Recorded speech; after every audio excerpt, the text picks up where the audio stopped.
Buongiorno, ben ritrovati con Focus TG. Partiamo con gli incidenti avvenuti dopo la partita Vicenza-Padova. Ultras vicentini hanno lanciato sassi e anche bombe carta contro due autobus navetta su cui c'erano i tifosi bianco scudati. Vediamo subito il servizio della nostra redazione di Vicenza.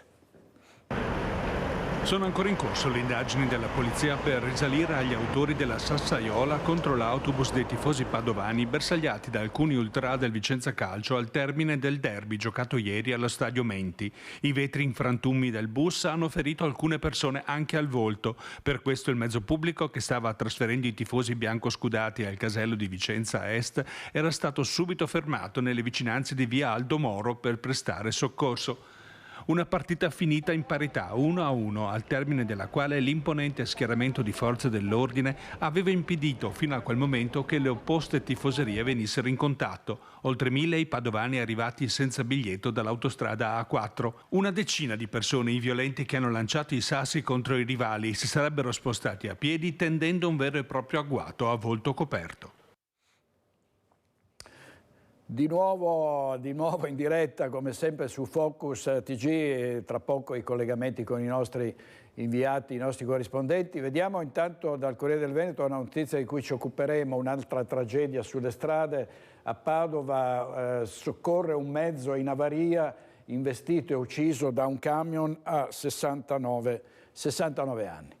Restiamo a Padova perché ci sono le scorrerie dei ladri, colpiscono senza scrupolo e spesso aggrediscono anche i proprietari delle abitazioni. È stata sgominata una banda proprio di predoni. Vediamo il servizio di Valentina Visentini. Erano ricercati per una serie di furti commessi a gennaio tra Padova e la provincia di Vicenza. La polizia ha individuato e arrestato una banda di etnia rom residenti nel Lazio. I 4 si erano resi responsabili di un maxi furto commesso a gennaio in un'abitazione di via della Licorno a Padova, dove erano fuggiti con 60.000 euro tra valori, monili e orologi. Successivamente erano entrati in un appartamento di Malo nel Vicentino, ma se ne erano andati a mani vuote perché non c'era niente che valesse la pena di essere rubato. Poi in un'altra casa, sempre a Malo, erano stati scoperti dal domestico ed erano stati costretti a fuggire. Seguendo le tracce lasciate e le immagini di sorveglianza, la squadra mobile di Padova ha identificato la banda e il giudice del Tribunale di Padova aveva disposto l'obbligo di dimora nei confronti di un 33enne di etnia rom, indagati i suoi 3 presunti complici, ma del 33enne si erano perse le tracce fino a giovedì scorso, quando durante un controllo stradale è stato riconosciuto dai poliziotti di Frosinone.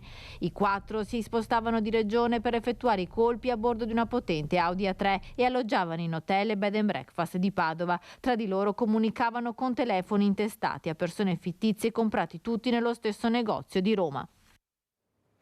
Reati e degrado anche in altre città del Veneto, tra queste Vicenza. Allora ha subito provveduto il sindaco di Vicenza, Giacomo Possamai, con i vigili di quartiere che entreranno in azione mercoledì. Sentiamo in diretta Luisa Bertini con il Primo Cittadino. A te Luisa. Buongiorno. Sì, buongiorno direttore, buongiorno ai nostri telespettatori.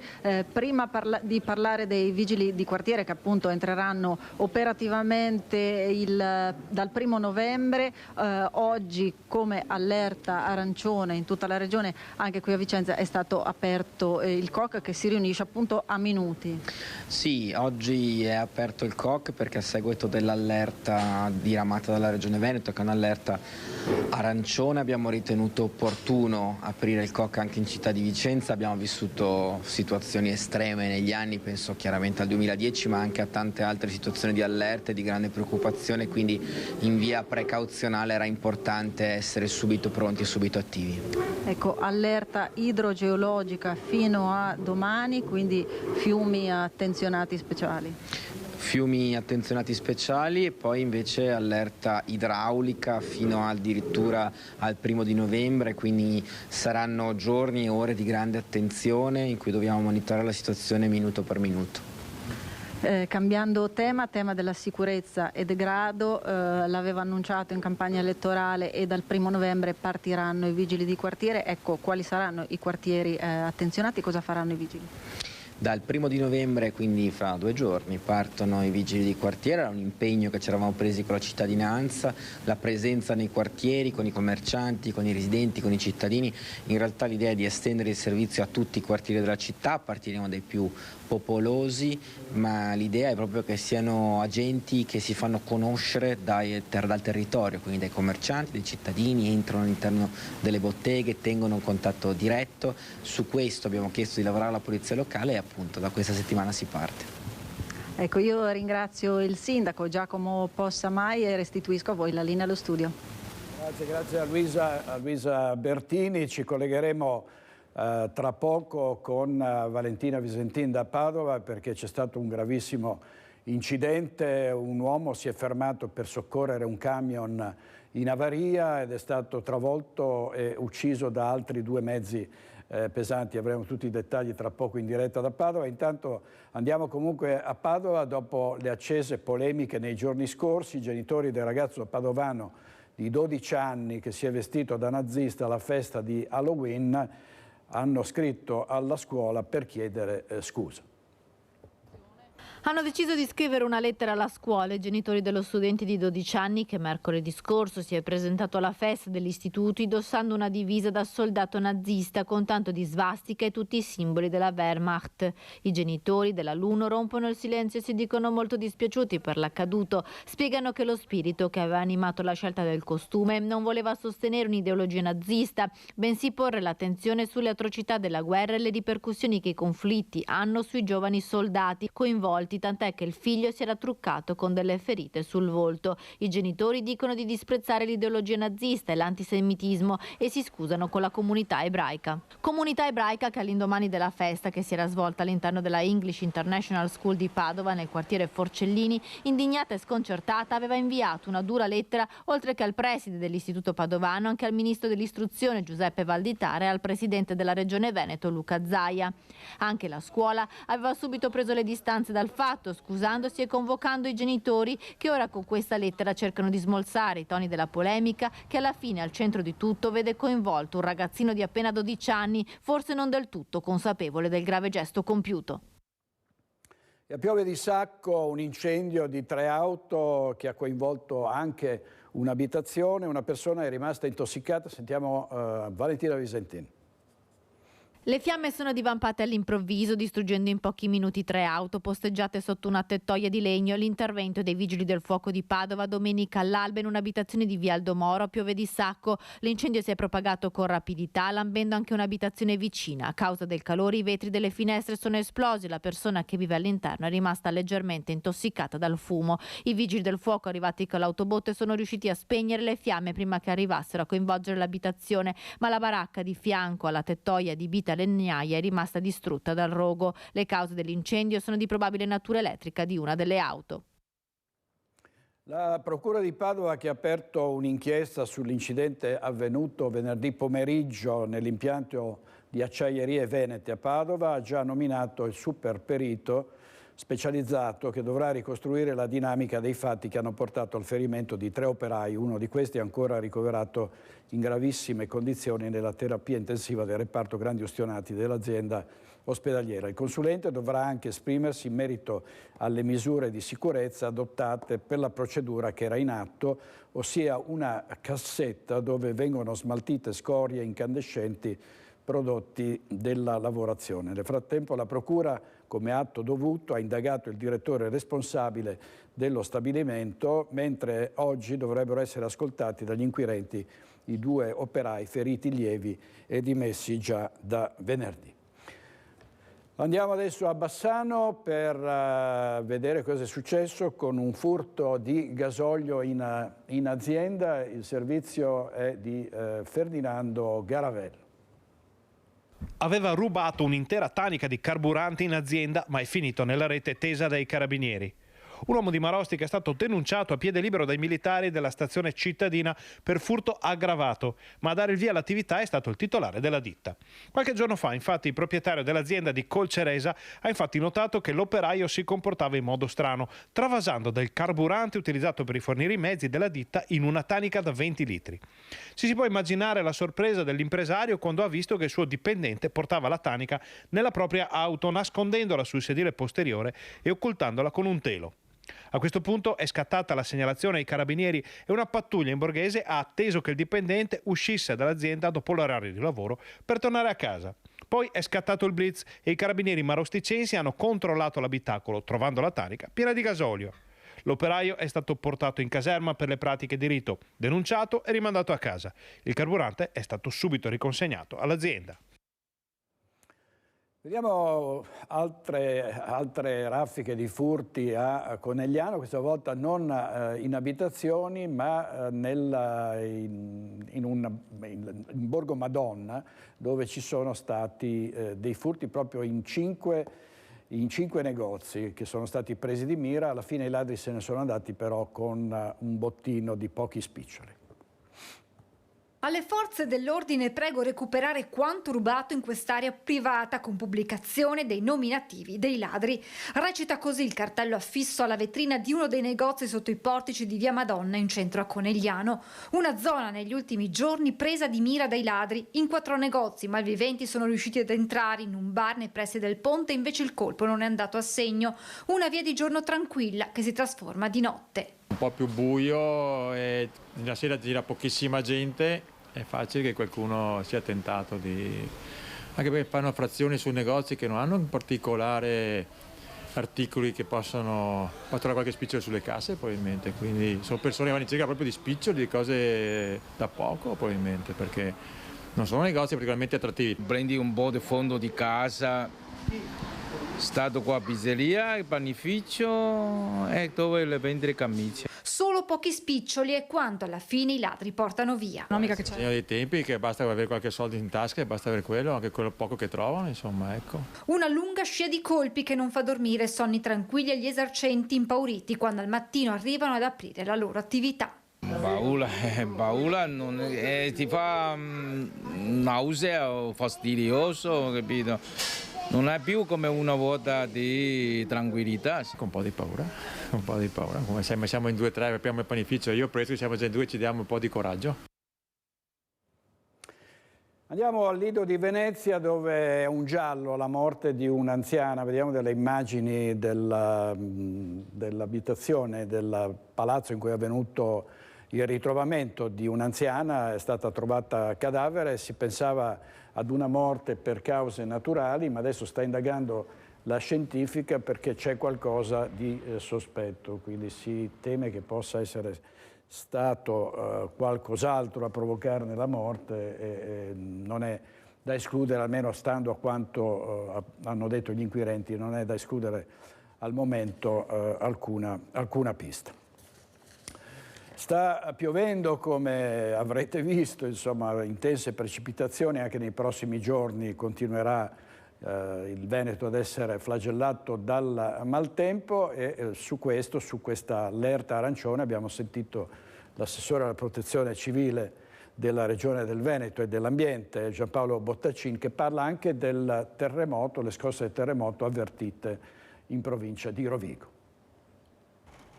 Sarà una settimana all'insegna del maltempo, previsti 3 picchi di pioggia abbondanti tra lunedì e martedì, tra giovedì e venerdì e infine ancora nel fine settimana. Il bollettino della regione parla di allerta arancione, non solo temporali ma anche raffiche di vento sulla costa. Oggi la frequenza di accadimento di questi eventi rilevanti è sempre più frequente, quindi ovviamente dobbiamo attrezzarci. Ecco perché noi come Regione in termini di azioni di previsione stiamo lavorando insieme all'Università di Padova da anni per, in base alle precipitazioni previste, definire dove i corsi d'acqua potrebbero esondare con 72 ore di anticipo. Siamo gli unici in Europa ad avere questi strumenti. Non solo, ma in tema di prevenzione l'assessore spiega che negli ultimi 8 anni sono stati stanziati 2 miliardi di euro per opere a difesa del suolo per cercare di limitare i danni. Sono opere fondamentali che servono a garantire la sicurezza, che stiamo realizzando, a volte con grandi difficoltà, perché a volte abbiamo di traverso la burocrazia, i comitati, non ce l'ho con i comitati, ognuno legittimamente può esprimere quello che ritiene, ma queste sono opere salvavita che servono a garantire l'incolumità pubblica. Le precipitazioni piovose si concentreranno soprattutto nelle aree pedemontane e montane, ma l'attenzione quando ci sono questi fenomeni è massima, spiega l'assessore, sull'intero territorio veneto. Per questo la Regione rimane in stretto contatto con tutti, sindaci, prefetti, vigili del fuoco. Attenzione che rimane alta anche sulle scosse sismiche che hanno visto la provincia di Rovigo coinvolta. Il terremoto, spiega, non è prevedibile. Quella non è un'area storicamente che è classificata come con il massimo della sismicità, ma questo non vuol dire che possono avere dei terremoti. E quindi deve essere sempre massima, sapendo che i terremoti non possono essere previsti, lo ripeto, e quindi bisogna cercare di limitare il rischio il più possibile, cercando di adeguarci alla situazione, quindi costruire in maniera corretta e cercare di conoscere le buone pratiche per affrontare una scossa di terremoto.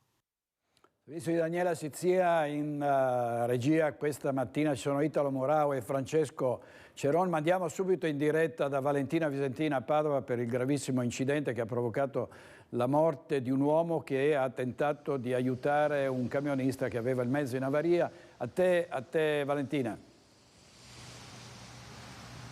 Sì, buongiorno direttore, ci troviamo esattamente nel punto in cui alle 6:05 di questa mattina è avvenuto l'ennesimo incidente mortale. A pochi metri da dove sono io c'è ancora il camion fermo in avaria, è quel camion che la vittima, un uomo di 69 anni, Silvano Cenci, residente a Camisano Vicentino, questa mattina aveva cercato di prestare soccorso. L'uomo era sceso dal suo mezzo, posteggiato dall'altra parte della strada. Siamo nel pieno della zona industriale di Padova, quindi c'è un passaggio frequente di autocarri perché ci sono ovviamente tutti i magazzini della logistica in questa zona. L'uomo era sceso dal suo mezzo e aveva appena prestato soccorso al mezzo in avaria. Quando stava cercando di risalire, di attraversare la strada per risalire a bordo del suo mezzo, è stato travolto e ucciso da un altro auto articolato che stava sopraggiungendo dall'incrocio di via Olanda qui in via Messico.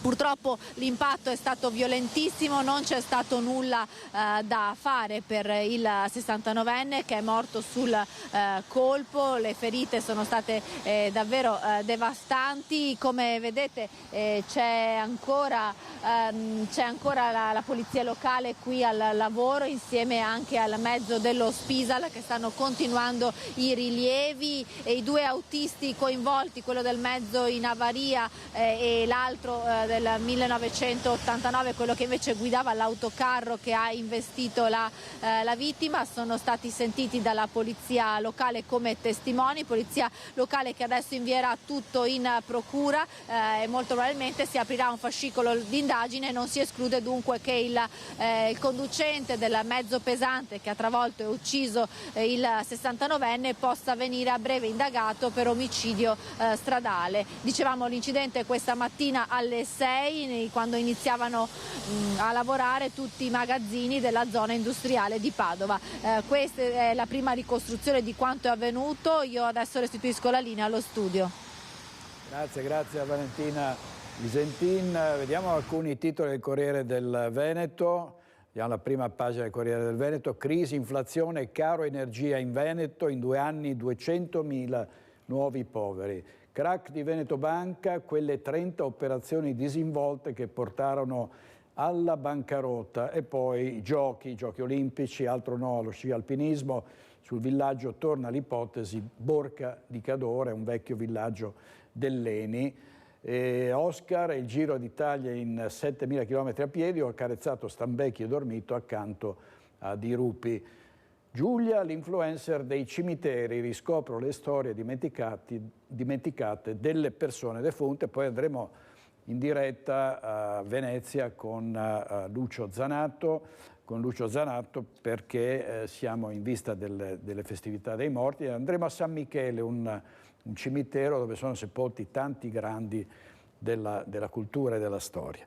Vediamo, torniamo al maltempo, perché avete sentito prima l'assessore all'ambiente del Veneto Giampaolo Bottacin. Sentiamo cosa dice il suo collega Riccardo Riccardi a Trieste, in Friuli Venezia Giulia, perché le mareggiate hanno danneggiato seriamente Barcola e Muggia. Sentiamo.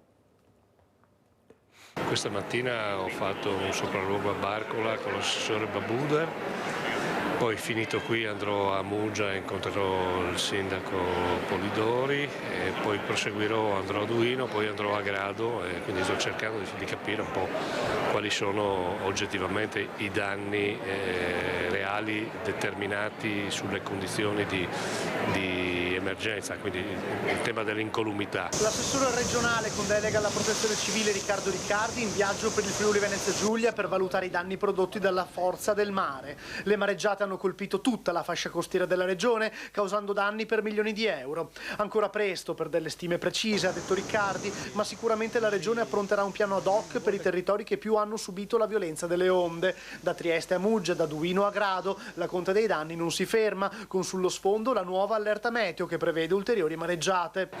Poi naturalmente dobbiamo aspettare queste valutazioni che abbiamo affidato all'Università di Trieste per calcolare un attimo i punti di maggiore crisi su tutta la costa, che sappiamo probabilmente presentano il punto di maggior criticità attorno a Grado.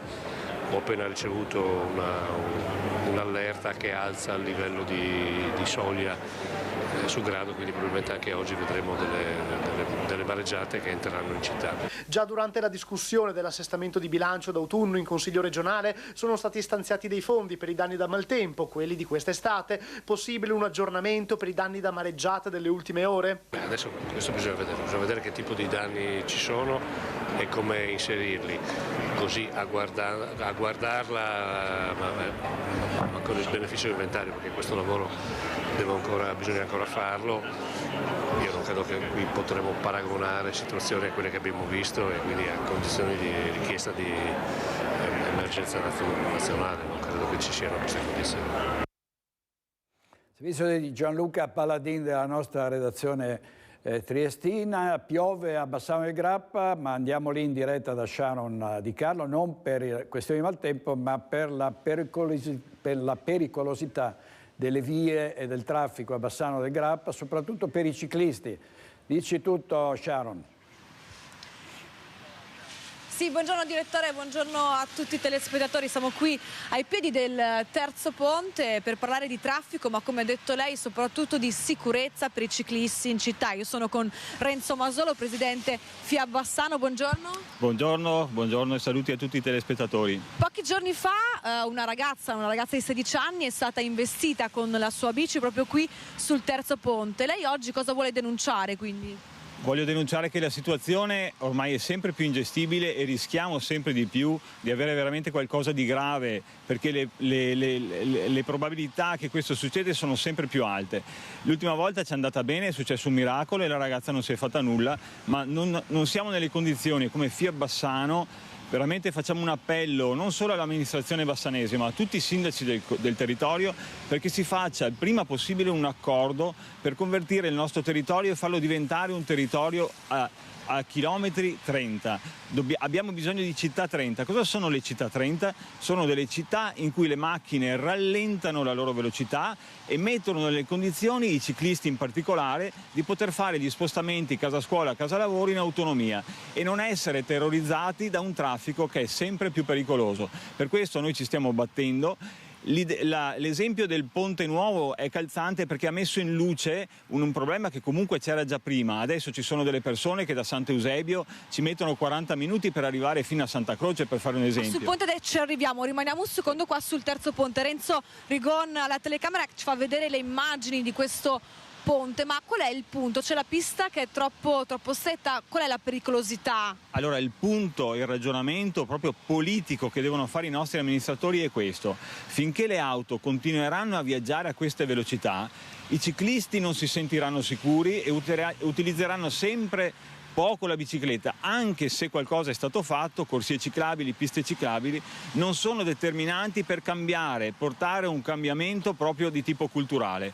Noi dobbiamo convertirci alle città 30, perché solo in questo modo, potenziando la mobilità ciclistica e il trasporto pubblico, ma veramente, non solo con slogan o con impegni a parole, possiamo spostare tante persone dall'auto alla bici, dimostrando anche a loro la convenienza che hanno, perché per fare 3-4 chilometri fai prima in bicicletta e poi garantisci anche una salute e un minore inquinamento. Un ciclista... Possiamo dire che non è proprio un bel momento questo per i ciclisti a Bassano. Prima il ponte nuovo, viabilità completamente chiuse e adesso insomma pericolosità in tutta la città. Sicuramente, per questo bisogna accelerare i tempi. Non è una cosa che si fa da un giorno all'altro, ci vuole tanto tempo per comunicarlo alla gente, per fare un progetto, per fare un programma, per attuare questa cosa. Per cui questa amministrazione magari è anche un po' fuori tempo, ma noi insisteremo sicuramente anche con le prossime amministrazioni, perché questa è la sfida del futuro. Ce lo dimostrano le città non solo nord europee, ma anche italiane che hanno intrapreso questo percorso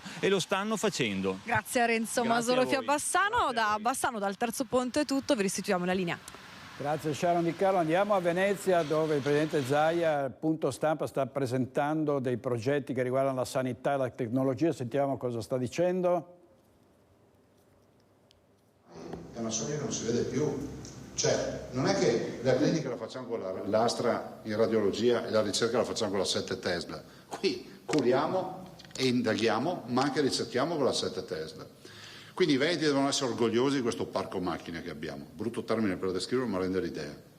E direi che una volta, dottore Nicchiarico, dovremmo anche dare magari assieme a Fattori uno spaccato del parco macchine per renderci conto di cosa abbiamo messo a disposizione dei veneti. Io ricordo che ho inaugurato il Cyberknife quando l'abbiamo inaugurato, forse 7-8 anni fa, a Vicenza, una macchina che apre la scatola cranica, opera il cervello, una mappatura digitale, e mi ricordo che allora costava un fracasso di soldi, ma ci permetteva di pagare il leasing 230.000 euro all'anno direttamente con le attrazioni fuori regione, perché eravamo gli unici a avere questa macchina. Quindi noi crediamo, struttura, cioè l'hardware, ma anche il software, che il software è rappresentato per me dalle macchine, dalle tecnologie, da tutto quello che è all'interno degli ospedali. Ovviamente i professionisti, se ne avessimo di più, correremmo ancora molto di più, ma non ce la facciamo finché non modificano le leggi. Detto questo è un bel progetto, 437 milioni e mezzo miliardo di euro. Adesso Crozza dirà che non so fare i conti, che mezzo miliardo è 500 milioni e non 437, però insomma è quasi mezzo miliardo di euro. È un sacco di soldi che ci permetterà di guardare sempre più in maniera innovativa. Questa è un'amministrazione che non ha chiuso un ospedale, voglio ricordarvi. Sento a volte discorsi, no? Perché la chiusura, i privati, cioè diteci che ospedale abbiamo chiuso, no? Spiegatecelo, che anche l'ospedale più remoto ha avuto investimenti da questa amministrazione. Ovvio è che c'è una scala che parte dagli SPOC, scusatemi, dagli hub, passa per gli SPOC, c'è tutta una serie, adesso arrivano nella fornitura, quante sono? 10 TAC, quante ne arrivano? Sì, sarà 12, 13 TAC, andiamo via 250 strati, cioè ragazzi, dovremo un giorno decidere anche dove fermarci, perché stiamo diventando talmente invasivi, che ormai i nazisti non si nega più a nessuno, nel senso che si trovano, ormai ci sono delle diagnosi accidentali che non sono salvavita, perché comunque non sono contro come si dice, la prevenzione. A volte capita, facendo oggi una risonanza addominale, penso che ormai, posso dire, non dico ci vuole dire il 70%, ma nel 50% dei casi di nacisti renale la si trova. E poi cosa si fa? La deve indagare, e indaghiamo, per carità, è prevenzione, per dire quanto anche invasivi, fra virgolette, siamo, perché poi lo siamo anche psicologicamente. Uno va a casa e dice c'è una roba da verificare, quindi dopo 2 o 3 giorni chiama la dottoressa e dice: senti qua, devo preoccuparmi? Lei dice di no, perché comunque poi, diciamolo ai cittadini, i reperti sono tanti, ma poi gli esiti ci dicono che insomma aumenta l'età media in Veneto e aumenta la qualità della vita in Veneto, quindi questi sono tutti segnali. Lasciatemi dire l'ultimo, che anche a livello organizzativo le breast unit ci permettono di dire che il 95% dei cancri al seno nelle donne, perché i messaggi devono essere positivi, non negativi, hanno un esito positivo nella cura. Un giorno la dottoressa volevano fare un incontro sull'effetto della mente rispetto a quello che è poi la condizione fisica della persona, no? Che anche questo dovrebbe aiutare, no? E quindi dopo la pioggia arriva sempre il sereno. Adesso c'è qualche guaio con le liste d'attesa, ma lo condividiamo, purtroppo siamo in buona compagnia con tutte le regioni, ma se avessero questo modello in giro per il mondo, direi con tutto il mondo, siccome non ce l'hanno, pagano per farsi curare e quindi non hanno problema della lista d'attesa. Però insomma si va avanti e ne verremo fuori anche su questo fronte, ma faremo una conferenza stampa ad hoc. Adesso passo la parola all'assessore. Allora chiudiamo intanto collegamento con Venezia, andiamo avanti sempre sulla sanità, sui problemi che sono stati messi in rilievo in questo caso a Belluno, con una manifestazione che si è svolta con i sindaci, le associazioni, i cittadini e anche gli ex medici di base. Sentiamo Fabio Fioravanzi. La salute non è un lusso, ma un diritto indiscusso. La salute non si vende, la salute si difende. Se vogliamo dignità, investiamo in sanità. Il nostro è un grido perentorio, più risorse al territorio. Sono alcuni degli slogan scanditi dal corteo che ha animato la manifestazione regionale per la sanità pubblica. Io credo che sia giusto salvaguardare la sanità pubblica e gli ospedali pubblici, perché è un bene fondamentale. Come ha detto anche il Presidente della Repubblica, dobbiamo sicuramente portare avanti la sanità pubblica. Noi abitiamo a Rocca Pietro, è un problema solamente che con la viabilità per la sanità. Veniamo dal Comelico e è una zona molto sacrificata. Prendiamo l'ospedale di Feltre, ad esempio la psichiatria è stata chiusa, la lungodegenza, quindi abbiamo bisogno che la sanità sia pubblica e non privata. Ci sono posti in montagna che non sono serviti da nessun ospedale, c'è gente che deve fare 2 ore per venire a fare una visita e se sta male veramente rischia di morire perché non ha un ospedale a portata di mano. Noi siamo del Comelico e per andare levarsi un'unghia devi andare fino a Belluno o a Treviso, e d'inverno con le strade che ci sono, e per noi è impossibile continuare così. Per esempio l'ospedale Magalini di Villafranca, che era diventato Covid nel 2022, del 2020, comincia ad avere un'emorragia di medici che se ne stanno andando perché vanno altrove e quindi cominciano a chiudersi alcuni reparti. Mia madre ha avuto bisogno e ha avuto grossi problemi con la sanità. In corteo tra le 3 e le 5.000 persone, un fiume umano con gente ancora ferma in stazione quando la testa del corteo era ormai in Piazza Duomo. Sindaci con la fascia, associazioni, sindacati, partiti, singole persone, perfino ex medici di base. Io ho fatto il medico per 40 anni, medico di famiglia, quindi conosco i problemi a fondo. Io sono medico, sono pensionato e quindi so com'è la situazione. L'interesse comune anteposto alle esigenze personali, con però un tema ricorrente: quelle liste d'attesa che troppo spesso spingono, almeno chi se lo può permettere, verso il privato. Faccio volontariato per l'Auser, ma sapete quante persone porto in ospedali, cioè in ambulatori privati, e che si lamentano perché non riescono, perché hanno quel grosso problema e a prenotare ci vogliono 6 mesi. Mi è capitato di dover aspettare una visita 7 mesi e mezzo. Per testimoniare il nostro disagio di fronte a servizi che non funzionano, a servizi che rinviano le visite giorno per giorno. Ho qualche difficoltà perché sono in lista d'attesa da troppo. Il mio medico mi ha anche detto: guarda che hai fatto le analisi l'anno scorso, se le vuoi te le faccio pagare, e quindi non mi pare una cosa giusta, insomma. Mi hanno lasciato in lista d'attesa per mesi e mesi. Nel fare una visita medica, una visita specialistica, magari sei costretto, se vuoi farla privatamente. E sono nell'occhio del ciclone anche molte case di cura, molte case di riposo. La questione dell'ISAC di Bassano del Grappa, la minoranza presenta un'interrogazione. Vediamo. Il caso ISAC piomba in Consiglio Comunale. Esattamente come era successo a fine febbraio, le case di riposo bassanesi diventano terreno di discussione e probabilmente scontro per l'Assemblea cittadina, a poche ore dalla notizia degli 8 indagati fra l'ISAC e le cooperative che operavano per conto dell'istituto.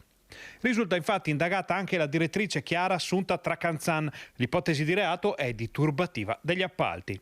Ma le case di riposo bassanesi erano state inserite nel faldone del Consiglio Comunale di martedì sera grazie a un'interrogazione presentata dai consiglieri Bertoncello, Tasca, Fontana Vernillo, Tara, Spoleto, Campagnolo, Cunico e Trevisan. Un provvedimento che riguarda i cambiamenti annunciati dai vertici dell'ISAC, fra chiusure e costruzioni, con un occhio all'ampliamento della sede Sturm e uno al piano Mar. L'opposizione chiede prima di tutto quali siano le ragioni alla base della chiusura annunciata di Villa Serena e delle successive riduzioni di 170 posti. In secondo luogo, se i progetti di privatizzazione coincidano con il volere dell'amministrazione Pavan e nello specifico se l'inserimento di una casa di riposo privata nel piano Mar non rappresenti un'ulteriore contrazione del diritto all'assistenza. Si chiede poi se l'amministrazione comunale abbia provveduto ad avviare il percorso di ampliamento delle nuove strutture dell'ISAC tramite la Commissione regionale per l'investimento, la tecnologia e l'edilizia. Interrogativi, tanti interrogativi come quelli posti da Rete Veneta su quanto stava accadendo nelle strutture ISAC, dagli aumenti come premi di produzione dei dirigenti fino all'aumento delle rette per gli anziani ospiti, con le famiglie disperate per l'improvvisa impennata nei costi del servizio. Dalle voci dei dipendenti che descrivevano ai nostri microfoni il clima che si era creato all'interno delle case di riposo, fino alla voce dei sindacati critici sui tagli del personale e sulle modalità della gestione. Appare chiaro che, seppur incidentalmente, le vicende attuali dell'ISAC finiranno nella discussione politica. Resta da capire in che modo e con che portata. Servizio Ferdinando Garavello, vediamo cosa dice dell'ISAC il presidente del CDA Peserico. La notizia dell'inchiesta sugli appalti dell'ISAC ha scosso la città, eppure i vertici dell'Istituto di Servizi Assistenziali. Gli inquirenti hanno richiesto documentazione relativamente a 2 appalti servizi. Questo è, le motivazioni è sospetta turbativa di asta, da quello che ho potuto sapere in sostanza, perché non essendo indagato non è che possono dirmi più di tanto, però in qualità di presidente dell'ente mi hanno reso noto i motivi per cui erano all'interno dell'ente in sostanza. Il CDA, per voce del suo presidente, conferma di aver piena fiducia nei funzionari dell'istituto. Ho piena fiducia nei funzionari dell'ISAC che risultano indagati. Sarebbe una spiacevole sorpresa scoprire che i sospetti della Guardia di Finanza fossero fondati. Ma veramente una sorpresa più che spiacevole, perché sull'onestà delle persone e dei funzionari dell'ISAC potrei metterci le mani sul fuoco. Non è la prima volta che l'ISAC finisce sotto la lente. E questo è a vario titolo la 28ª verifica, per cui a parte che questo di verifica non si può parlare, perché sono usciti come funzionari di polizia giudiziaria, per cui per reati penali, e i reati penali sono personali, non sono dell'ente, anzi. Ma l'ente è pronto a costituirsi parte civile. In questo caso, se venissero comprovate le ipotesi della Guardia di Finanza, o meglio i sospetti, che per il momento sono sospetti, non sono neanche ipotesi, perché si deve attendere la chiusura delle indagini, l'ente si costituirà parte civile ovviamente. C'è anche la telemedicina, c'è la robotica nella sanità e la nostra redazione di Bassano e Grappa ha indagato sulla sparizione di un robot del San Bassiano, il Mako Striker, e ci si chiede anche quale sarà il robot che andrà invece in altopiano. Sentiamo. Presentato, osannato, utilizzato e poi spento, con l'idea di riaccenderlo in un altro ospedale. Ma forse anche no. E questa è la storia per sommi capi del robot Mako Striker, fornito in comodato d'uso all'ULSS 7 Pedemontana e utilizzato, pare con grande soddisfazione, per molte operazioni dall'equipe del primario di ortopedia del San Bassiano, Giovanni Grano. Soddisfazione non solo professionale ma anche economica, visto che il robot permetteva di ridurre i giorni di degenza per i pazienti che con le metodologie ordinarie restano in ospedale fino a 5 giorni, mentre dopo essere passati sotto i ferri elettronici dell'apparecchio se ne potevano andare letteralmente con le proprie gambe dopo un paio di giorni. Ne parliamo al passato perché tutto questo non c'è più. Il robot è stato bocciato e il direttore generale dell'ULSS 7, Carlo Bramezza, ne ha disposto lo stop in una riunione con tanto di verbale del dicembre scorso. E qualche mese dopo l'azienda sanitaria ha scritto alla ditta che lo forniva in comodato d'uso di venirselo a prendere. Grazie e tanti saluti. Nel frattempo è uscito di scena anche il primario che ha dato le dimissioni ed è entrato nel mondo del privato. Due eccellenze che se ne vanno dal San Bassiano nel giro di pochi mesi rappresentano un impoverimento dell'offerta sanitaria sulla quale gli utenti, i cittadini, si sono già espressi in modo piuttosto chiaro. Non è chiaro invece quale robot verrà fornito all'ospedale di Asiago, dato che pare che non ci siano i presupposti per spedire il Mako Striker in altopiano, come qualcuno ha avuto modo di annunciare qualche giorno fa. Gli stessi sindaci del comprensorio ammettono fuori microfono di non aver mai avuto informazioni riguardanti l'arrivo di un Mako Striker in ortopedia. E quindi il robot tanto magnificato se ne va assieme a un primario che ha saputo creare con la sua equipe un grande interesse intorno alla sanità pedemontana. E in altopiano arriverà forse un altro apparecchio, ma non si era detto che costavano troppo. C'è la carenza dei medici e degli infermieri, c'è anche la carenza degli autisti di autobus, con gare d'appalto deserte e veicoli fermi nelle auto rimesse, con tratte soprattutto passeggeri sempre più a rischio corse. Ci racconta tutto Lucio Zanato. Immagini come queste diventeranno sempre più rare perché non ci sono più autisti per gli scuolabus.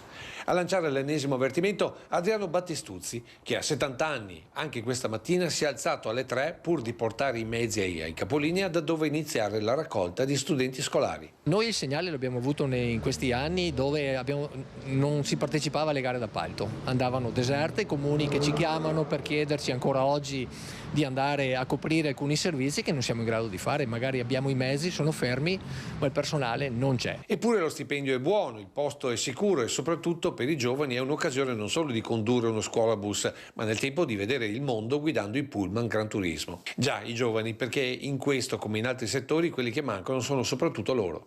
E il dramma è che abbiamo sempre meno giovani.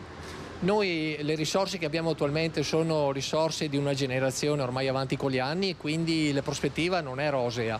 Giovani che si affacciano a questo lavoro non ce ne sono, i motivi sono diversi, non ce ne sono uno, ma alla base di tutto secondo me c'è una mancanza di solidarietà. Perché secondo Battistuzzi bisogna intervenire sulla scuola spiegando che un lavoro è anche un servizio alla comunità. In questo paese ci sono scuole professionali per tutte le professioni, non ce n'è una per le professioni legate al mio mondo, che non è solo il trasporto persone ma anche di ambulanze, autisti che trasportano medicinali, merci pericolose, taxisti, NCC, un mondo da scoprire. Una situazione per Battistuzzi appesantita anche dalle assenze per malattia, con un appello direttamente al direttore generale dell'ULSS Trevigiana, Francesco Benazzi. Un po' di più responsabilità da parte anche dei medici di base quando danno queste malattie. Non possiamo assumere del personale a settembre per fare lo scuolabus e già ad ottobre ha fatto un mese di malattia. Servizi Lucio Zanato, invece non ci sono problemi per i ladri, lì non manca mai la manodopera. Vediamo l'ultimo colpo, a Pianiga, ladro nel seminterrato, forza la serratura e ruba 2 bici dal garage. Le immagini del colpo pubblicate dal Gazzettino, vediamole subito. Vedete, si vede il seminterrato con i box, arriva quel signore, arriva con molta calma, ha dei guanti, i suoi arnesi da scasso. Sentiamo l'audio, Sta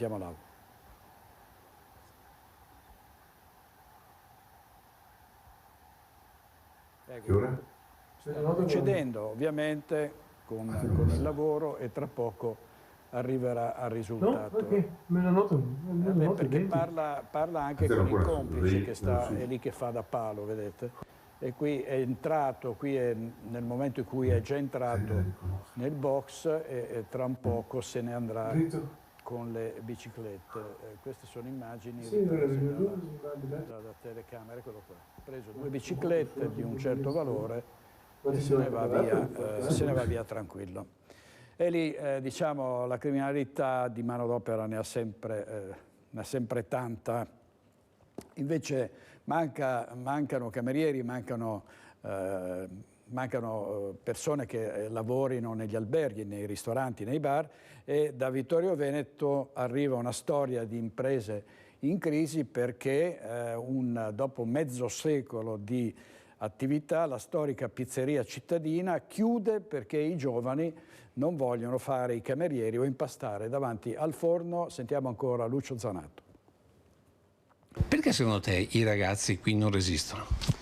Ma perché non son più disposti a fare tante ore, hanno bisogno del weekend libero per uscire, hanno bisogno dei loro spazi. Beatrice ha 27 anni, da 10 lavora in questa pizzeria, ma soprattutto è una delle ultime 3 persone rimaste che stanno tentando di tenere aperto uno dei locali storici di Vittorio Veneto. I Mansi sono qui da che anno? Dal 71, sono 53 anni. Adesso il 3 novembre facciamo 53 anni, questo locale è aperto. Giuseppe Mansi è il titolare e figlio d'arte, visto che il papà a Vittorio con Alfonso a Treviso ha portato la pizza da Amalfi.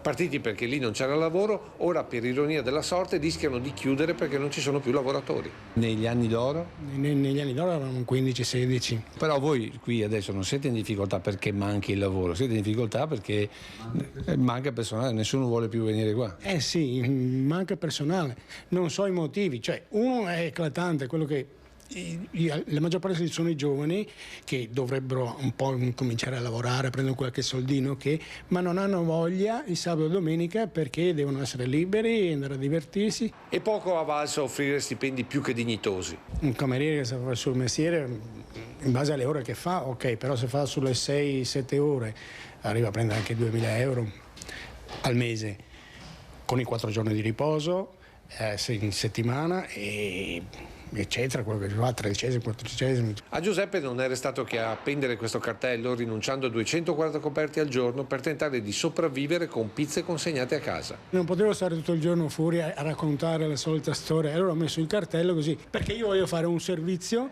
Cioè, o faccio un lavoro, o lo faccio bene o non lo faccio. Allora dare un servizio scadente, declatante, la gente aspetta, i clienti aspettano tanto, in 3 di noi, dove si gestisce un locale del genere con un minimo 8 dipendenti, e ho preferito chiudere e faccio solo la sera. Ma per Giuseppe questa pizzeria è tutta la sua vita e per questo spera in nuovi arrivi, ma a 2 condizioni: impegno e disponibilità. Cioè l'impegno è che in un lavoro, con qualsiasi lavoro, qualsiasi persona deve farlo prima con un po' di amore, con l'impegno. Allora torniamo a Venezia, dove il presidente Zaia sta parlando dei giochi invernali 2026. Sentiamo, sta rispondendo ai giornalisti. Sentiamo. Io quando ho visto che nacque un nuovo dossier Piemonte, anzi Torino, dissi questi litigano, e presentai in fretta e furia un dossier serio, perché ho presentato un dossier progettato da professionisti che hanno fatto peraltro gli altri 2 dossier, cioè che sono esperti in Olimpiadi. A quel punto hanno proprio litigato e quindi siamo rimasti noi a Milano. Come si fa a dire di no a Cortina? Perché voglio ricordare che nel dossier che io avevo presentato, che era autonomo, c'era Cortina, Trento e Bolzano. Questo era il nostro dossier. Io metto nel dossier Trento e Bolzano. A quel punto abbiamo fatto un accordo perché noi portiamo a casa effettivamente poco, ma anche tanto, perché avevamo l'investimento del Bob, che era questo cadavere eccellente, un Bob più vecchio del mondo, 1908, la storia del Bob passa tutta per Cortina, Eugenio Monti e tutto quello che sapete, è una pista iconica, se c'è la nazionale di Bob giamaicano anche loro venivano a Cortina, per capirci. E quindi abbiamo fatto questo, tanto è vero che se andate a guardare la ripartizione delle Paralimpiadi, delle discipline, trovate una ripartizione che è assolutamente molto più, omogenea. Ma perché le Paralimpiadi, anche qua spieghiamolo a quelli che non hanno capito, non hanno il parabob, cioè la disciplina bob, scheletro e slittino non ci sono le Paralimpiadi. Quindi la divisione delle discipline paralimpiche è diversa per questo motivo. Non è che noi abbiamo, sulle Olimpiadi abbiamo ceduto, invece sulle Paralimpiadi no. Sapevamo e portavamo a casa una legacy da un centinaio di milioni di euro e un futuro ovviamente con delle candidature, fra l'altro per i mondiali, per eventuali sede, facessero le Olimpiadi invernali in giro per l'Europa, tranquillamente il bob numero 1 al mondo, oggi il più a norma è quello cinese, perché si sono appena chiuse le Olimpiadi, poi sarebbe stato il nostro, quindi avremmo ospitato probabilmente anche gare olimpiche di altre sedi olimpiche a livello internazionale. Tutto qua. Buon lavoro ragazzi. Grazie. Se non vi spiace. Allora, questo era il presidente Zaia, ha parlato oggi di sanità, ha parlato anche, avete sentito, di Olimpiadi invernali. Il presidente aspetta che si decida sull'impianto di Cesana, cioè la pista da bob di Cesana in Piemonte, e in base a quello che dovrebbe sostituire la pista da bob che non si farà a Cortina d'Ampezzo, in base a quello poi chiederà altre discipline sportive come lo sci alpinismo. Fontana e Sala hanno già detto di no, insomma è una questione ancora tutta aperta. A proposito di sci, la stagione sciistica è alle porte, si fanno i conti con le tensioni internazionali e i rincari dell'energia. Vediamo. I mercati esteri per noi sono molto importanti, perché per quanto la clientela italiana possa decidere di stare in Italia, e questo a noi fa sempre molto piacere, a gennaio noi sappiamo che se non avessimo i mercati esteri le schiere restano, se non vuote, molto poco affollate. C'è preoccupazione da parte della Presidente dell'Associazione Nazionale Esercenti Funiviari per l'inizio della stagione invernale. Le tensioni e i conflitti che coinvolgono Est Europa e Medio Oriente e la conseguente allerta terrorismo in Europa portano gli esercenti ad augurarsi che i turisti arrivino numerosi. Purtroppo, a parte le questioni meteo, sono altre questioni che noi non controlliamo, tra cui tutti gli aspetti legati alla politica internazionale, ai conflitti, ai mercati dell'Est che per noi sono molto importanti, cioè sono tante le situazioni che sfuggono al nostro controllo. Nonostante i timori per la situazione internazionale e il freddo che deve ancora arrivare rispetto all'anno scorso, le condizioni climatiche sembrano essere più favorevoli per una stagione sciistica con i fiocchi. Si fanno ancora i conti però con i rincari. Malgrado i costi che restano elevati e sappiamo che il costo della corrente sta aumentando nuovamente, direi che siamo stati bravi quest'anno con i costi. Certo che comprare online diventa la vera sfida. L'invito è quello di comprare i biglietti online, così facendo si potrà avere una riduzione del 5% sul costo totale, un modo per risparmiare e per avere accessi preferenziali, aumenti che seppur contenuti rispetto a quelli dello scorso anno restano inevitabili. Se noi dovessimo fare gli aumenti conformi agli aumenti dei costi che noi sopportiamo, e non parlo solo di energia, ma parlo di materie prime come metallo, acciaio, rame, eccetera, insomma, credo che saremmo fuori mercato. Renderemmo lo sci uno sport impossibile. Torniamo a Venezia in diretta da Cabalbi, dove il presidente Zaia sta rispondendo ai giornalisti. Sentiamo. Io rispetto delle idee di tutti, ma dire che è una sanità dimenticata sapendo quanto abbiamo investito e siamo disposti a dimostrarlo in qualsiasi istante. Sentir dire che abbiamo chiuso ospedali che non abbiamo mai chiuso o altre robe del genere, si figuri. Io ho notizie di graduatorie scorse anche una ventina di volte perché puntualmente l'assunto si faceva assumere e andava via. Cioè, il problema è che alcune località, esempio le valli bellunesi, hanno la difficoltà dell'attrattività in un mondo del lavoro nel quale mancano i medici. Il medico oggi decide di andare dove vuole a lavorare. Se avessimo un surplus di medici molto probabilmente non avremmo quei problemi di organico che abbiamo in giro. Si ricorda che in Italia mancano 50.000 medici e 3.500 di questi mancano in Veneto. Da questo punto di vista Verdi Sinistra Italiana credo hanno depositato una richiesta perché Venezia sia dichiarata zona disagiatissima proprio per la sanità. Ma io penso che il disagio di Venezia sia evidente e rappresentato dal fatto che l'attrattività anche rispetto ai professionisti langue per un semplice motivo, che c'è il tema dei costi. Se parliamo di questo, se parliamo di infrastrutture sanitarie non all'avanguardia vuol dire che siamo fuori strada perché le strutture sono all'avanguardia, stiamo investendo un sacco di soldi e come ripeto, tutti gli investimenti fatti in questi 13 anni che mi competono sono sotto gli occhi di tutti. Se qualcuno volesse vedere o per vostro tramite vedere i dati lascerebbero stupiti chiunque. Proprio per i costi, sì. Per i costi di vita che ci sono. Lei ha detto che non è una questione di budget. Dal punto di vista della sanità, visto che si parla sempre di trasferimento nella sanità privata anche per abbattere le liste d'attesa. No, ma io dico che ovviamente anche il privato, che è la terza gamba del tavolo dell'offerta sanitaria, ricordo che il Veneto è la regione con minor quota di privato in Italia per nostra scelta, ma non perché i privati non siano bravi, i privati sono bravi, fanno un sacco di attività, però voglio dire che a un certo punto mancando i medici, se mancano a noi mancano anche a loro e quindi nonostante questo su alcuni fronti non siamo in grado né pubblico né privato di erogare il servizio, tutto qua. Si può fare meglio per quanto riguarda le liste d'attesa, comunque tasto dolente, l'ha detto anche lei prima. Le liste d'attesa sono da sempre un tasto dolente, perché vi ricordo di andare a vedere un po' le rassegne stampe degli ultimi 15 anni e vedo un sacco di aperture sui giornali durante tutti questi 15 anni. La verità è che oggi accadono, c'è il combinato disposto di un problema che è da un lato che mancano i medici, mancano 3.500 medici in Veneto e 50.000 in Italia. Dall'altro ovviamente c'è un incremento negli anni, di anno in anno, delle prestazioni. Noi 2023 rispetto al 2022, tanto per darvi un dato, abbiamo più 35% risonanze addominali. Voi capite che il medico già manca a fare le risonanze per quelle che facevamo l'anno scorso. Se ci aggiungi il 35% il conto è presto fatto, cioè il mare con un secchio non si può svuotare. Quindi il messaggio... Ci vogliono medici, ci vogliono 3.500 medici, se facessero 10 visite al giorno sarebbero 35.000 prestazioni al giorno. Praticamente noi azzeriamo le liste d'attesa in 3 giorni. Aspetta la valutazione di Cesana. Aspetto di capire dove andrà il Bob Skeleton Slittino e questo non compete a noi, per capire anche da un punto di vista di localizzazione quali saranno le migliori soluzioni. Dopodiché mi aspetto una proposta rispetto alla redistribuzione, visto e considerato che non si può pensare che uno dei 2 pilastri della candidatura delle Olimpiadi, uno è un pilastro assolutamente forte che è Milano, dall'altro l'altro pilastro importante, iconico per gli sport invernali che è Cortina. Ecco, Cortina non possa avere solo 4 gare e 24 medaglie. C'è una deadline. Non possa avere solo 8 gare e 24 medaglie. C'è una deadline, cioè una data entro la quale bisogna decidere chi ospita cosa.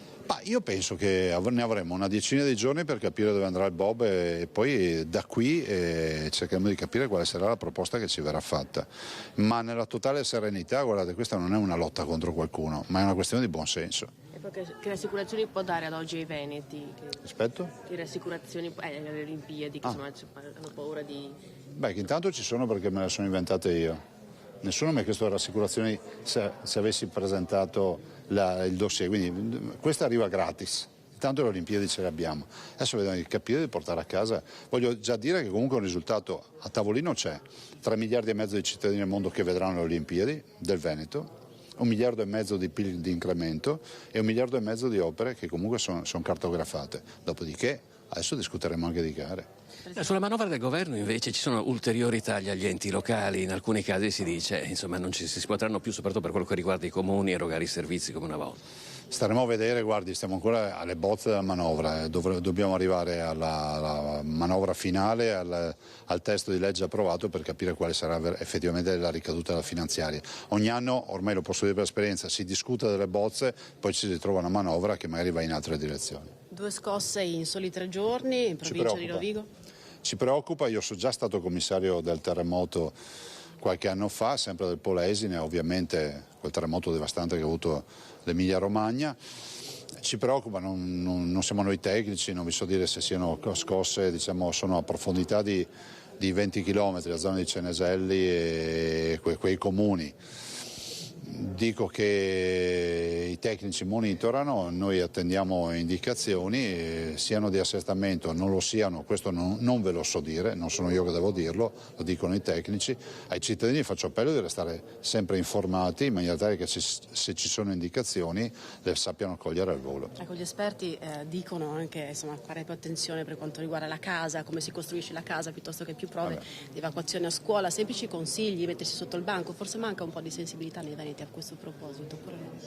Guardi, di terremoto ne abbiamo parlato molto perché poi culturalmente noi siamo entrati nel mood della tutela dall'evento sismico nel 76, quindi il tema di mettersi sotto i portali nei fori delle porte, perché il punto magari di muri portanti nel momento in cui c'è la scossa, di non prendere l'ascensore, queste sono anche banalità, e a scuola di mettersi sotto i banchi, cioè le protezioni, però direi che di questo si parla tanto, dopodiché cercheremo anche di capire l'evoluzione. Presidente, so che non ne parla, volentieri me glielo chiedo lo stesso. C'è qualcuno che si è preso la briga di fare un sondaggio il mese scorso sul suo gradimento tra i veneziani in caso di una sua candidatura a sindaco. Il 30% ha detto sicuramente sì, il 30% sicuramente no, poi c'è un 25% probabilmente sì. Come lo giudica come sondaggio? Che manca un 25%? Sono quelli indecisi. Quelli indecisi. Ma no, guardi, cioè l'ho letto anch'io sui giornali, quindi non ho niente da aggiungere, sono concentrato sulla regione, su finire questo mandato, mancano ancora un paio d'anni, forse anche qualcosa di più, quindi mi fermo lì, cioè, nel senso che non ho altro da aggiungere. Poi fra 2 anni, guardate, 2 anni e mezzo, quello che sarà un'era glaciale nuova, quindi stiamo sempre facendo discorsi rispetto a dinosauri che c'erano e ci saranno. Grazie. Buon lavoro ragazzi. Allora, questa era la conferenza stampa, il punto stampa del presidente Luca Zaia da Cabalbi. Adesso andiamo in pubblicità, in regia ci sono Italo Morao e Francesco Ceron, e poi dovremo avere in diretta Lorenzo Maier per il giallo dell'anziana trovata morta in casa al Lido di Venezia. Tra poco, grazie, state con noi.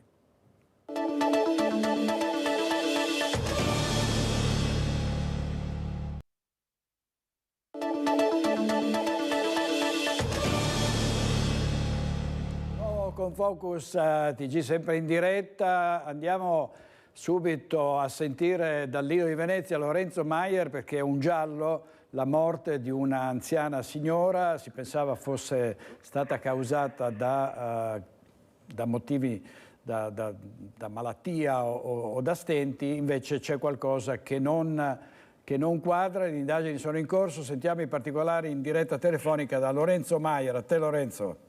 Buongiorno direttore, a te i nostri telespettatori. Sì, qualche cosa di più sapremo o questa sera o domani mattina, perché domani è prevista molto probabilmente l'autopsia sul corpo di Giovanna Tofolo, che è stata ritrovata sabato al Lido di Venezia nel suo appartamento in Lungomare Marconi, priva di vita, ma priva di vita da diversi giorni. Il suo corpo era ormai in uno stato avanzato di decomposizione ed è stato proprio il forte odore che proveniva dall'appartamento a allarmare i vicini, che hanno chiesto poi l'ausilio dell'amministratore di condominio, il quale ha chiamato il figlio, che ha aperto la porta e ha trovato questa tragica scoperta. Ovviamente le indagini sono in corso, è intervenuta la scientifica che è stata a lavoro in questo modesto appartamento per 7 ore insieme alla polizia locale. Tutte le ipotesi sono aperte, potrebbe essere stato un malore, potrebbe essere stato un incidente domestico oppure anche agenti esterni. Quello che allarma un po', che ha così anche un po' allarmato appunto tutto il leader, come sia possibile che una signora possa morire senza che nessuno se ne accorga, addirittura per giorni. Quindi gli investigatori, gli inquirenti stanno cercando di ricostruire intanto a quanti giorni fa risalirebbe il decesso della donna, si dice almeno una settimana, e poi come sono state le ultime ore di vita della donna. Questo episodio ovviamente ha un po' anche suscitato grande scalpore e ora siamo in attesa di sapere qualcosa di più, e certamente gli accertamenti medico-legali daranno le prime risposte. Grazie molto Lorenzo, grazie. Poi stasera nei TG ovviamente daremo altri particolari. Molto spesso si tratta di solitudine, di isolamento degli anziani. In Venezia ci sono tantissime persone della terza età e nei servizi sempre meno dipendenti, e proprio per questo la CGIL protesta per i nuovi tagli del governo agli enti locali che secondo alcuni potrebbero dare proprio il colpo di grazia ai servizi ai cittadini.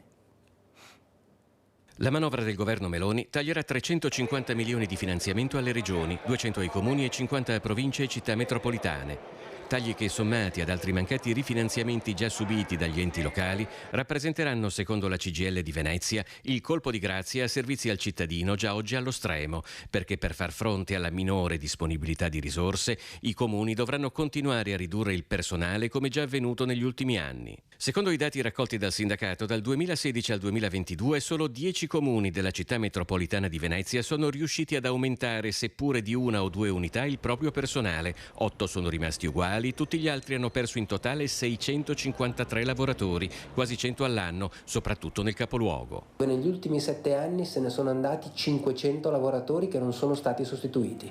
Questo vuol dire meno servizi ai cittadini, meno puntualità delle pubbliche amministrazioni, meno servizi alle imprese. Che parliamo di funzioni fondamentali, dall'anagrafe ai servizi di edilizia, alle scuole, agli nidi comunali, tutte funzioni essenziali che vanno nell'interesse della cittadinanza. Altro dato è l'inesorabile crescita dell'età media dei dipendenti comunali. Più di 1.800 sui 4.800 totali della città metropolitana hanno più di 57 anni. Per quanto il governo si impegni a rendere sempre più difficile l'accesso alla pensione, sostiene polemicamente la CGIL di Venezia, presto ci sarà la necessità di prevedere un enorme ricambio di personale. Come organizzazione sindacale, come CGIL, metteremo in campo un percorso di mobilitazione che vedrà la partecipazione nella giornata del 17 novembre proprio dei lavoratori delle funzioni pubbliche allo sciopero generale.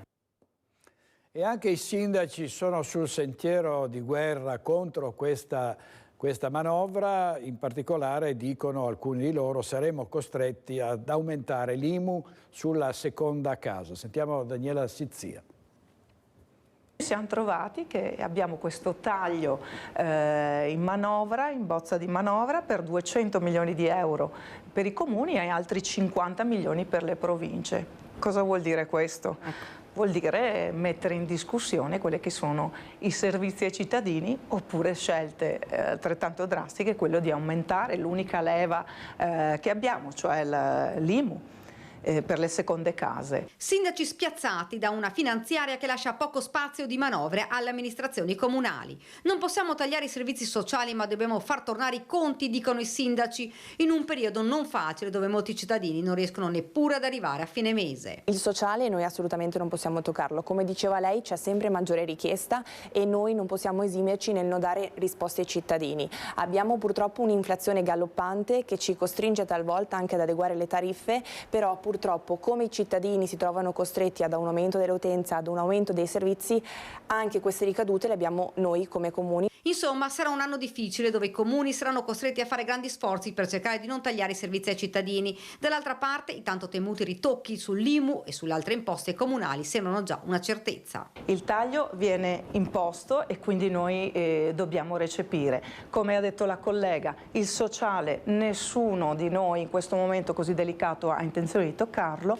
e quindi ci troviamo a fare altri tipi di scelte. Ci troviamo di fronte ad un aumento causato dall'inflazione che porta ai rincari nei servizi ai cittadini. Non solo, spiega il primo cittadino di San Paolo di Piave. E dall'altra parte ci troviamo con una finanziaria in prossima uscita che probabilmente prevederà dei tagli, uno su tutti quello del fondo energia. Questo vuol dire che le bollette non sono diminuite e anche per i comuni dovremo trovare la maniera di far fronte a queste maggiori spese senza far gravare questo sulle famiglie e sulle imprese. Il coro unanime, si cerca una scappatoia per non far gravare questi tagli sui cittadini, ma le amministrazioni comunali sono esasperate. L'arduo compito sarà quello di fare operazioni chirurgiche per ottimizzare e trovare le risorse, l'amarezza del sindaco. Mentre a Roma decidono il taglio e noi lo applichiamo, noi con i nostri cittadini ci mettiamo la faccia. È sempre più grave la situazione della guerra tra Israele ed Hamas. Vediamo un titolo del Corriere della Sera: combattimenti attorno a Gaza City dove si contano già 8.000 morti, attacco a Gerusalemme, intanto è stato ferito da un terrorista palestinese un agente di polizia e c'è allerta terrorismo in tutti gli scali, in tutti gli obiettivi sensibili del nostro paese. Si teme che questa tensione internazionale possa provocare una forte diminuzione dei viaggi e quindi siamo andati a sentire anche le agenzie turistiche. Sentiamo. Sarei spaventata se succedesse qualcosa in qualche città nelle nostre zone. Paura di volare? Non in particolare, ma qualche timore resta. Devo dire che arrivo da Parigi e solo una settimana fa l'aeroporto è stato evacuato per un'allerta. Ero un po' nervoso, ma forse di più perché temevo di non poter partire per le vacanze. Nonostante l'innalzamento del livello di allerta negli aeroporti italiani per pericolo terrorismo e il rafforzamento dei controlli e delle misure di sicurezza, tra i viaggiatori pare non esserci alcuna paura, nonostante resti presente qualche timore. No, mi fido in Dio e quello che succede. No, non abbiamo paura. Ci sentiamo sicuri, molto sicuri. Nessuna paura. No, neanche io, speriamo bene. No, stiamo per volare, adesso no, ma non abbiamo paura. Perché dobbiamo avere paura? Spero che qua non c'è terrorismo, no? E speriamo di no. Nessuna paura dunque, la voglia di viaggiare resta, soprattutto per chi ha prenotato voli e vacanze prima dello scoppio del conflitto in Medio Oriente. E nonostante il possibile allargamento delle tensioni agli stati limitrofi, le agenzie di viaggio della marca non hanno visto particolari disdette, nemmeno per le mete vicine. C'è da distinguere, c'è la zona di Israele che chiaramente è stata annullata da tutti i punti di vista anche per l'intervento del governo, invece per quanto riguarda l'Egitto e tutte le altre zone del Medio Oriente che sono le mete più gettonate di questo periodo, onestamente no, anche abbiamo clienti in loco che ovviamente sono tranquilli e sereni e tanta gente in questo momento, questo weekend, partono ad esempio da noi 2 famiglie con dei bambini e partono serenamente. Per ora, fanno sapere dalle agenzie, le uniche criticità si sono avute per i viaggi organizzati nei territori di Israele, mete gettonate per i periodi di vacanze invernali, il Mar Rosso e l'Egitto, che attualmente non stanno subendo disdette. In realtà non siamo preoccupati, la tendenza c'è, in agenzia in questo momento ci sono persone che vengono a prenotare le vacanze ed è un trend che è nato dopo il Covid, perché chiaramente con i 2 anni di blocco la gente ha iniziato a riviaggiare, ha la volontà e la voglia di viaggiare, il clima in questo momento mite fa venire voglia di andare via, l'Egitto è una delle mete che più in questo periodo va, anche nelle vacanze natalizie e quindi onestamente non vedo un calo. Il servizio di Heidi Kaliman è come se non bastassero le guerre, dobbiamo vedercela anche con gli hacker, i pirati informatici. Nel 2022 sono stati 188 gli attacchi informatici gravi subiti dalle imprese italiane, nel 2018 erano appena 30, con un incremento in 4 anni del 526%. Quello della cyber security è un tema sempre più importante all'interno dell'assetto aziendale, ancor di più visto che nessun settore è risparmiato dai pirati informatici. Sicuramente le multinazionali sono colpite, ma come vediamo quotidianamente anche realtà molto più piccole. Aziende che investono ancora troppo poco sul fronte della sicurezza informatica, anche se sempre più spesso comprendono la necessità di tutelarsi anche con personale preparato. Ed è qui che entrano in gioco gli studenti neodiplomati grazie ad un progetto giunto alla seconda edizione. Supportare il territorio formando dei ragazzi post diploma in un percorso di 2 anni che si chiama ITS. Naturalmente uno dei temi scelti da noi è stato la cyber security e stiamo lavorando, siamo già al secondo anno e stiamo lavorando per dare la possibilità dei ragazzi di crescere e sviluppare competenze in maniera molto verticale su questi temi e poi essere disponibili per dare una mano alle aziende che ne hanno tanto bisogno. Daremo modo con 2000 ore di formazione organizzate su 2 anni e un periodo di tirocinio che è fondamentale, nel senso che i ragazzi dopo il primo anno hanno già modo di andare a fare un periodo di tirocinio dentro le aziende. Capita molto spesso che già al primo anno le aziende vogliano fermarli e vogliano assumerli, quindi c'è un tasso di occupazione molto alto perché c'è molta richiesta. Questo è dunque il futuro che deve però passare anche attraverso politiche mirate, perché se l'Italia, secondo il rapporto DESI, è al 18° posto in Europa come livello di digitalizzazione, occupa invece la 25ª posizione sui 27 paesi dell'Unione Europea in termini di competenze digitali. Ci sono ancora pochissimi investimenti rispetto ad altri paesi, vuol dire lo 0,1% del PIL rispetto a altri paesi che investono il doppio. Stati Uniti e UK investono almeno il triplo di quanto investe l'Italia. Non c'è un investimento che difende il sistema paese in maniera globale. Vediamo una prima pagina del Corriere delle Alpi, vedete, tagli alle pensioni per 13.000 bellunesi. A rimetterci sarà il ceto medio, allarme SPI-CGIL in base alla bozza di bilancio del governo, senza soldi il fondo non autosufficienza. 6.000 famiglie sono in difficoltà. A proposito di tagli, non c'entra niente con le pensioni, ma sono i tagli che potrebbero subire dei platani in Viale Rodolfi, un'arteria principale di Vicenza. Ci sono residenti che temono la pericolosità di questi alberi e chiedono un esame della loro stabilità. Vediamo.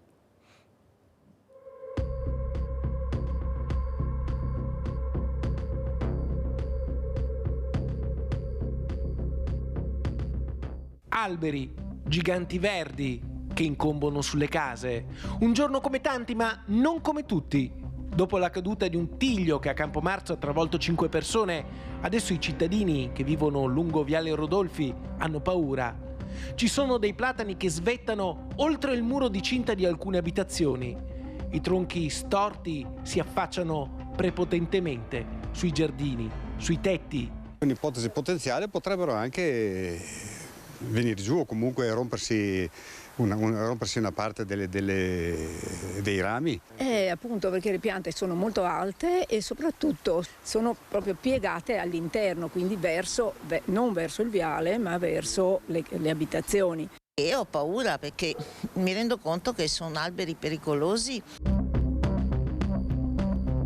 Viale Rodolfi è una delle arterie principali di Vicenza, da cui passano migliaia di auto al giorno. C'è l'ospedale San Bortolo, è una delle strade su cui gravita una parte importante del traffico cittadino. È il classico viale alberato. Questi platani potrebbero essere solidissimi, ma potrebbero anche essere pericolosi. I residenti chiedono di saperlo adesso, subito, il prima possibile. Giusto chiudere i parchi quando ci sono i temporali per la pericolosità degli alberi che possono colpire le persone, però per lo stesso motivo anche lungo le strade c'è una pericolosità alta, essendo di passaggio comunque pedonale. Per quanto riguarda anche le automobili potrebbero esserci degli incidenti molto più gravi rispetto a quello successo ieri, quindi chiediamo un'attenzione particolare anche agli alberi lungo i viali. Queste abitazioni che si affacciano su Viale Rodolfi hanno l'ingresso dall'altra parte, in Contra Santa Lucia, e alcune si trovano proprio davanti alla piazza della vecchia chiesa di Araceli, un gioiello barocco dove però il verde pubblico va curato decisamente meglio. E anche lì gli alberi sono quando piove, quando c'è vento, vengono giù rami, cioè è una zona di grande degrado dal punto di vista del verde. Il messaggio è lanciato. Se il Comune intende definire nuove strategie di prevenzione, Viale Rodolfi è un ottimo punto di partenza.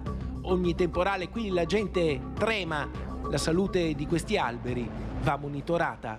Con un fortunale, con un vento molto forte, potrebbero anche abbattersi sui tetti sia della nostra abitazione che dell'abitazione vicina. Certamente ci può essere una relativa minaccia.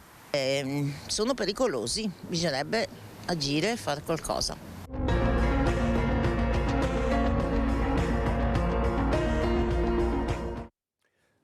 Agire e fare qualcosa, servizio di Carlo Alberto Inghilleri. Andiamo a Venezia, dove potrebbe scomparire l'ultimo battiloro veneziano, sarebbe la fine di una tradizione millenaria. Sentiamo Filippo Fois.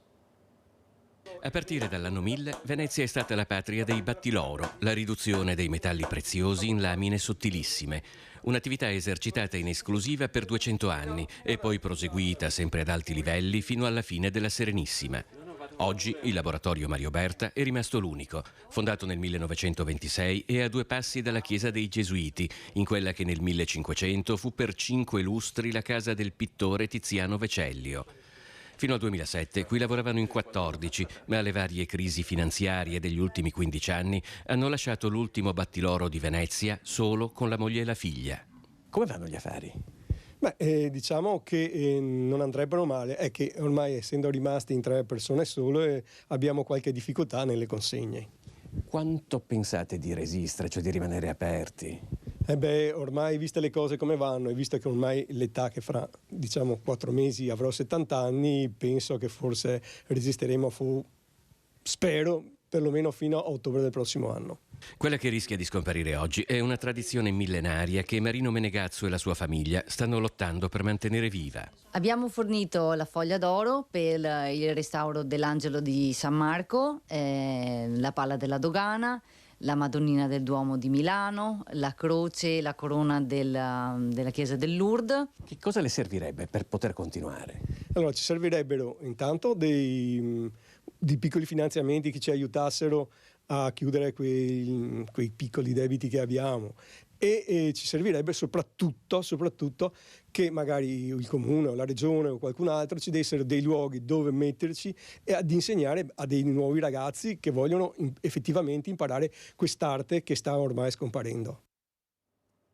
Bel servizio di Filippo Foist. Siamo a Venezia, andiamo all'isola di San Michele dove c'è Lucio Zanato perché siamo vicini alla festività del 1° novembre, le feste dei defunti, e siamo in un cimitero che ospita dei grandi della cultura e della nostra storia. A te la linea, Lucio.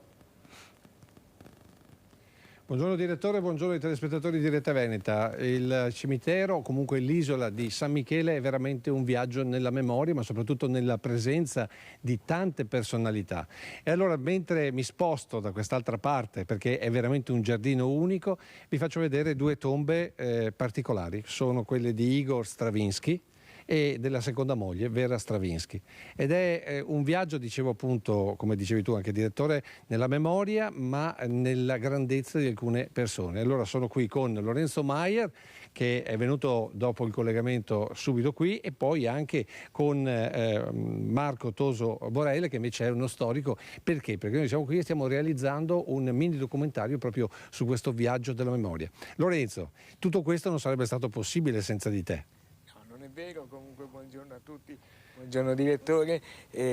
Sì, un cimitero di Venezia che ha un significato storico per i veneziani e per il mondo, quindi chiediamo magari a Marco se ci illustra il significato un po', come è nato questo cimitero così ricco di storia. Marco, però va detto che qui il viaggio va fatto in silenzio e difficilmente con le telecamere. Noi siamo riusciti ad entrare grazie a Lorenzo proprio perché ci vogliono dei permessi particolari, però il viaggio va fatto e lui ci spiega perché.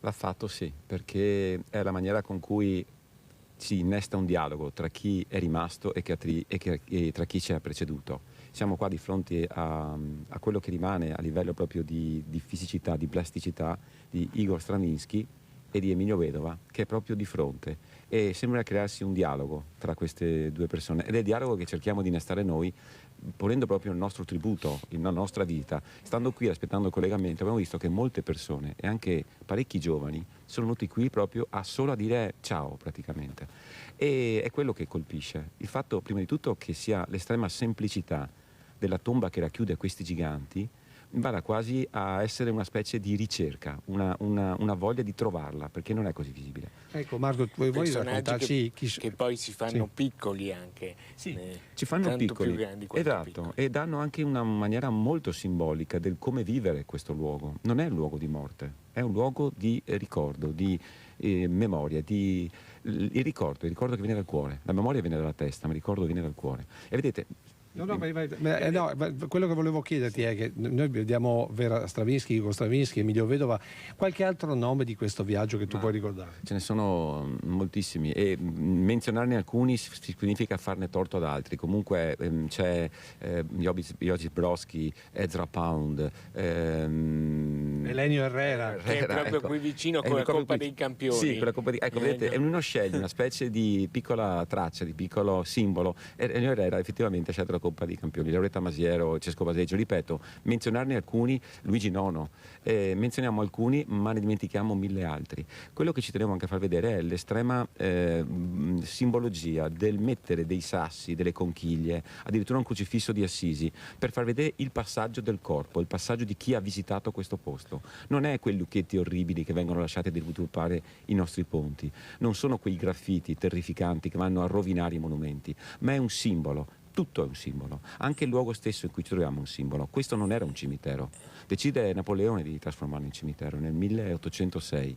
Ecco, senti, giusto per concludere, se uno vuole venire, c'è una cartina, c'è un itinerario, è stato pensato qualcosa per una sorta di viaggio nella memoria? Sì, certo, appena scesi dall'imbarcadero, ed è gioco forza scendere lì, sulla sinistra c'è la portineria, diciamo il luogo di accoglienza, dove se si chiede viene rilasciata una piccola piantina con segnati proprio i nomi di coloro che è giusto venire a trovare, e magari incidentalmente ne troviamo degli altri.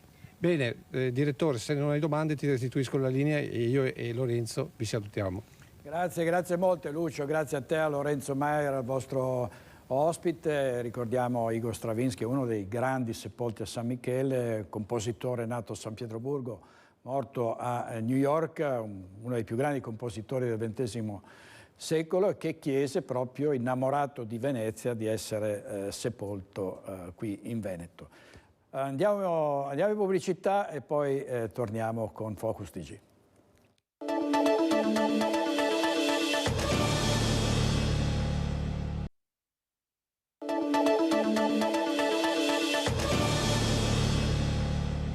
Veneta da sempre vicina agli alpini e potevamo non parlare anche oggi delle penne nere per lo sfilamento a Conegliano tra le vie del centro e l'Alza Bandiera, il 12° raduno del gruppo ANA.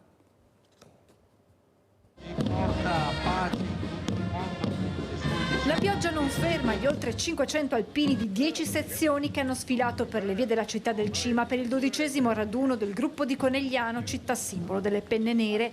Lo sfilamento chiude una 2 giorni dedicata al corpo. Ieri l'incontro nelle scuole per spiegare ai più giovani l'impegno delle penne nere nelle missioni di pace nei teatri di guerra.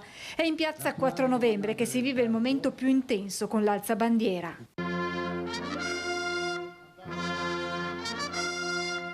Ad essere issato un vessillo dal profondo significato. La bandiera, custodita nella teca del Museo degli Alpini, viene consegnata ogni volta che il gruppo conegliano è impegnato all'estero. Viene issata nel campo base per tutta la durata della missione. Nel 2003 era a Kabul, poi ad Herat e ancora in Kosovo. Altro momento toccante, la deposizione della corona d'alloro al monumento dedicato ai caduti. Questa 2 giorni di raduno precede un appuntamento storico per il gruppo ANA di Conegliano che nel 2025 festeggerà il centenario. E proprio in quell'occasione avremo anche l'onore di ospitare il raduno del 3° raggruppamento. Queste sono un po' le prove che stiamo aspettando in questa nostra città, ma soprattutto vi vorrei, oltre che magari in questo percorso verso il centenario, e anche il prossimo anno sarà il gruppo conegliano nei prossimi anni, però invitarvi nel 2025 per il nostro centenario. Servizio di Francesca Bozza, grazie a tutti per aver scelto Focus TG, grazie a Italo Morao e Francesco Ceron in regia, ci vediamo stasera alle 21:15, buona giornata.